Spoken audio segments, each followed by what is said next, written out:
उज्जैन में सीएम मोहन यादव कांग्रेस नेता के मंच छोड़कर जाने से नाराज हो गए। सीएम डॉक्टर मोहन यादव उज्जैन में नर्मदा शिप्रा बहुउद्देशीय माइक्रो उद्वहन सिंचाई परियोजना का लोकार्पण करने पहुंचे थे। इस कार्यक्रम में कांग्रेस नेता महेश परमार को भी आमंत्रित किया गया था। मंच पर सीएम डॉक्टर मोहन यादव की उपस्थिति में अपनी बात रखने के बाद वे चले गए। इसी बात से सीएम नाराज हो गए। सीएम डॉक्टर मोहन यादव ने कहा, कानून के आधार पर देश में फैसला होता है। राजसत्ता गलती करे तो राजा को भी दंडित किया जाता है। मुझे यह बोलने में परेशानी नहीं है कि जब मेरे बोलने का मौका आया तो कांग्रेस के कलेजे नहीं है, वे बैठ के सुने, उनकी हवा निकल जाएगी। जब बात कही जाएगी कांग्रेस के मित्रों को हमारे धर्म से क्या परेशानी है, यह मुझे समझ नहीं आता। किसानों की, गरीबों की, युवाओं की, महिलाओं की, बहनों की जिंदगी बदलने के लिए कई सारे फैसले किए। आप अपने पशुपालन के व्यवसाय के आधार पर भी हमने पहले तो अपनी सभी प्रकार के श्री अन्न के लिए, मोटे अनाज के लिए 1000 रुपया कुंटल उसमें अनुदान की घोषणा की थी। हमने अपने बीच में से अभी चावल धान के लिए 4000 रुपया हेक्टेयर, जोरदार अभिनंदन करो, आपके खाते में 4000 रुपया हेक्टेयर डालने वाले। ये हमारी भावना है कि जहां धान का उत्पादन होता है, जहां मोटे अन्न का उत्पादन होता है, सरकार को अनुदान देना चाहिए। और गेहूं में भी 2600 रुपए क्विंटल हम गेहूं खरीदने वाले हैं, 2600 रुपए क्विंटल। लेकिन इससे आगे भी बताना चाहूंगा, अभी तो अपने घर में जो गाय का या गोपालन करते, पशुपालन करते, हाथ खड़े करके बताओ जिनके घर में गाय भैंस है, बड़ी संख्या में है। आप सब अपने आप के लिए धन्य हैं। हमारी सरकार ने निर्णय किया है कि जो 10 से ज्यादा गाय पालेगा उसको अनुदान दिया जाएगा। अनुदान अपनी सरकार के माध्यम से गोपालन को बढ़ावा देना, दूध उत्पादन को बढ़ावा देना, ये हमारी सरकार ने तय किया।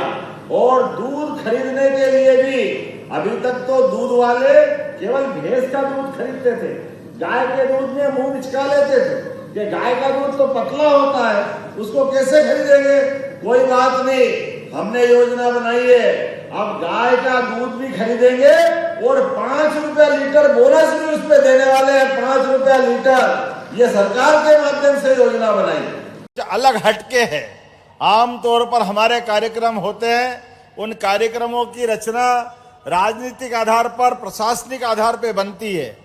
लेकिन हमारे यहाँ हजारों साल से सत्ता धर्म सत्ता के अधीन चलती है। ये संस्कृति सनातन संस्कृति के माध्यम से जानी जाती है। राजा, महाराजा, सम्राट, ये अगर किसी के अधीन है तो हमारे धर्म आधारित समाज के अधीन है, सनातन संस्कृति के अधीन है। कभी कोई भी कारण से राज्य व्यवस्था में गड़बड़ी होती है तो हमारे कानूनों के आधार पर फैसले होते हैं, उनके आधार पर दंडित किए जाते हैं न्यायालय के माध्यम से, सुप्रीम कोर्ट, हाई कोर्ट, अलग अलग प्रकार के न्यायालय के माध्यम से। लेकिन अगर राजसत्ता गलती करे तो हजारों साल से धर्माचार्य के धर्मदंड के आधार पर राजा को भी दंडित करते, ये हमारा गौरवशाली अतीत है, हम इस बात के लिए गौरव करते हैं। लेकिन मैं इस बात को कहने में मुझे गुरेज नहीं है। जब मेरे बोलने का मौका आया तो ये कांग्रेस के कलेजे नहीं है, वो बैठ के सुने, उनकी अपनी हवा निकल जाएगी। जब बात कही जाएगी, अब ये हमको समझ में नहीं आता कि कांग्रेस के मित्रों से कि आपका और हमारे धर्म का क्या झगड़ा है, आज तक समझ में नहीं आया। जब जब धर्म की तरफ की बात निकली और कांग्रेस भागी, मैदान छोड़ती है। क्यों छोड़ती है हमको नहीं मालूम है। मैं आज भी उस बात को स्मरण करता हूं। आप धर्म की बात अगर हम करते हैं तो धर्म की बात गलत कैसे हो सकती है। अब धर्म की नहीं करे तो महाराज जी क्या अधर्म की करेंगे, मेरे तो समझ में नहीं आए। अधर्म की बात करना चाहिए क्या, धर्म की करना चाहिए कि नहीं करना चाहिए।